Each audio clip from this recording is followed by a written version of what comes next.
Good morning সবাইকে। আজকে আমি একটু ভোরবেলায় হাঁটতে বেরিয়েছিলাম, মানে 5টা 5 ঘড়িতে বাজে, কিন্তু আমাদের 15 মিনিট ফাস্ট আছে। তো যাই হোক, আমি গিয়েছিলাম, ডাক্তার বলেছে একটু হাঁটাচলা করতে, একদমই হাঁটতে, যেহেতু পায়ে অপারেশনটা হয়েছে ওই জন্য বলেছিল হাঁটাচলাটা একটু করতে, তাই একটু হাঁটাচলা করছিলাম। আর আপনাদের সঙ্গে একটু শেয়ার করলাম যে আজ ভোরবেলা খুব ভালো লেগেছে। এবার দিয়ে ভাবছি, আমি এমনিতেও আগে রোজই যেতাম, তো মাঝে আমার শরীরটা খারাপ অপারেশনের হওয়ার পরে আমি আর যেতে পারিনি। তা বন্ধ ছিল আমার, তাও 2 মাস মতন 3 মাস মতন আমার বন্ধ ছিল যাওয়া। তা আজ থেকে আবার আমি চালু করলাম, একদম অল্প। আগে যেমন 1 ঘন্টা হাঁটতাম, এখন একদমই অল্প, 15 কি আধ ঘন্টা মতন হাঁটব। তো যাই হোক, হেঁটে এলাম, খুব ভালো লাগলো, ওই জন্য আপনাদের সঙ্গে ভোরবেলাটা শেয়ার করলাম। পাখির ডাকগুলো কী ভালো লাগছিলো আজকে।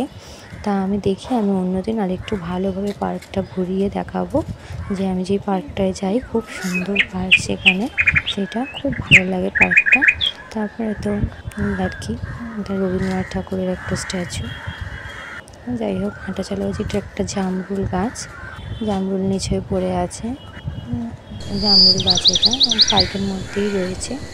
তো যাই হোক, আমি একটু কষ্ট হয়ে হাঁটতে পাই এখন একটু, তাই একটু কষ্ট করে হাঁটছি।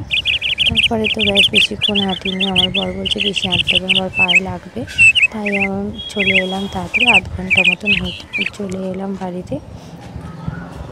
তো ফেরার পথে দেখবেন আমাদের এখানে সেজমার মন্দির, সেজমার মন্দিরে একটু ফটো তুললাম। সেজমা এখনও ওঠেনি, কারণ 6টার সময় ওঠে, তো আমি 5টায় গেছি, 5:30টার মধ্যে চলে এসেছি বাড়িতে।